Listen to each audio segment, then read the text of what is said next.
Hello everyone, good morning, good evening, namaste. Welcome to my YouTube channel. Hope everyone is doing well. Today we are going to understand SDP or Session Description Protocol.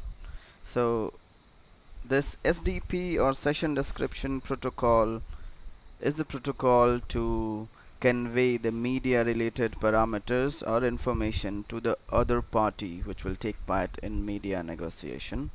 So SIP, Session Initiation Protocol, utilizes this SDP.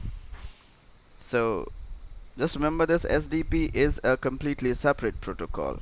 SIP utilizes this protocol to convey or send the media related information to the other party. So when I say other party, in a call there is a calling party and called party, and remember, both of them has to exchange the media parameters to each other.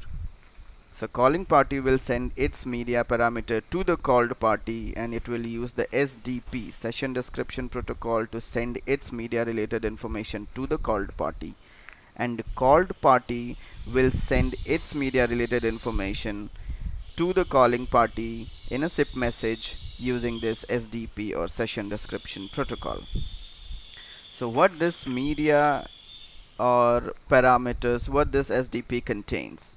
So this SDP contains the various parameters. This is a sample SDP message, a session description protocol that you will see in a SIP. So let's try to understand each of these parameters. So SDP is defined in RFC 2327. This is the RFC of SDP. Now in SDP message, it always starts with the V. V is the version number, and it's not the version number of SIP, it's the version number of SDP, Session Description Protocol. So the current version of SDP is 0, so it's always start with 0. O is originator. Originator means the device or the party who initiated the call. So that will be seen in the O equal to parameter. So this is the IP address of that device. This is the IP address of that device who initiated this call. So this is the originator.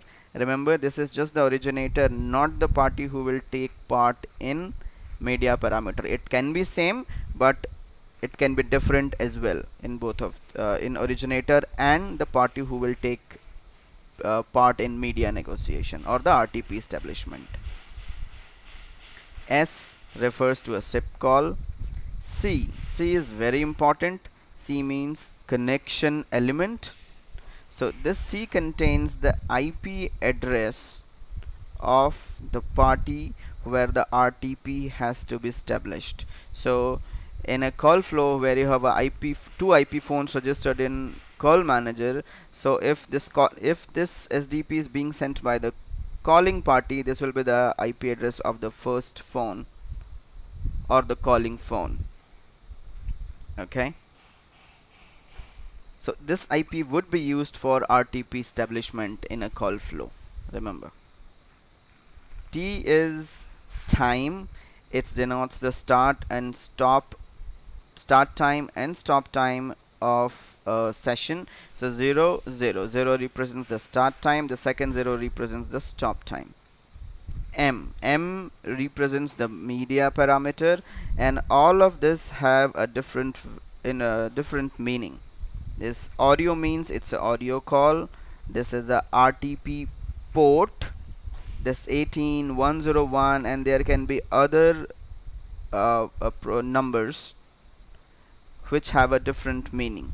So each of these numbers, decimal numbers, have a different meaning. So we'll try to explain this 18101 in the next slide. Now A equal to P time means it's a packetization period of 20 milliseconds, which is by default used by Cisco. 20 milliseconds is the packetization period. This is and these are the DTMF tones and DTMF attributes. So let's try to understand the meaning of 18 and 101, and there are other numbers as well. See, so this I have analyzed the M parameter completely, where M equal to uh, the audio, port number, protocol, and all these numbers. So audio means it's a audio call. If you see M equal to video, that means it is a video call. 25268, this is just a dynamic RTP port which will be used for the call, since we need both IP address and RTP to establish a media. So IP is in the C parameter, and this M parameter will have the port number. RTP AVP, this represents all the profile numbers which you have seen in the M parameter as 18 or 101. So 18, if you see 18, that means this particular party is trying to establish a call or will negotiate a call using the codec G729. These are the payloads, different payload value of different codecs and all. So zero, if you see 0, that means it's G711 ULAW, 8 G711 ALAW, 9 is G722, 18 is G729. So these are the RTP payload value of different codecs, and there are many more. You will be able to find all the values and what they are for, and what is the meaning of those values. You will be able to see that in this link. Use this, go to the link, and you will be able to see all the RTP payload values and what are their meanings. So this is very important. If you don't understand the meaning of any RTP value, just go to this link and find out the meaning or which codec it represents. Like 101 that we have seen in the M parameter represents the RFC2833 DTMF type, or in Cisco it is called RTP NTE, which is in-band for Cisco.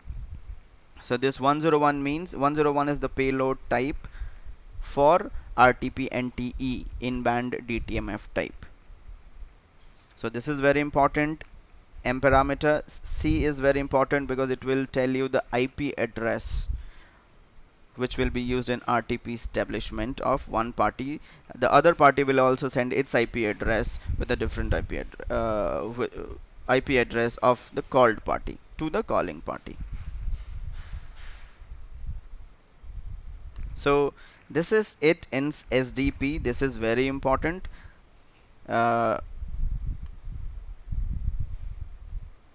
Yeah, I think this is it. So let me know, guys, if you have any questions. I'll try to answer them, and let me know if you want me to create a video on some specific topics. I'll try to prioritize them, and contact me if you have any questions on my contact details. Till then, everyone have a great day, and bye bye.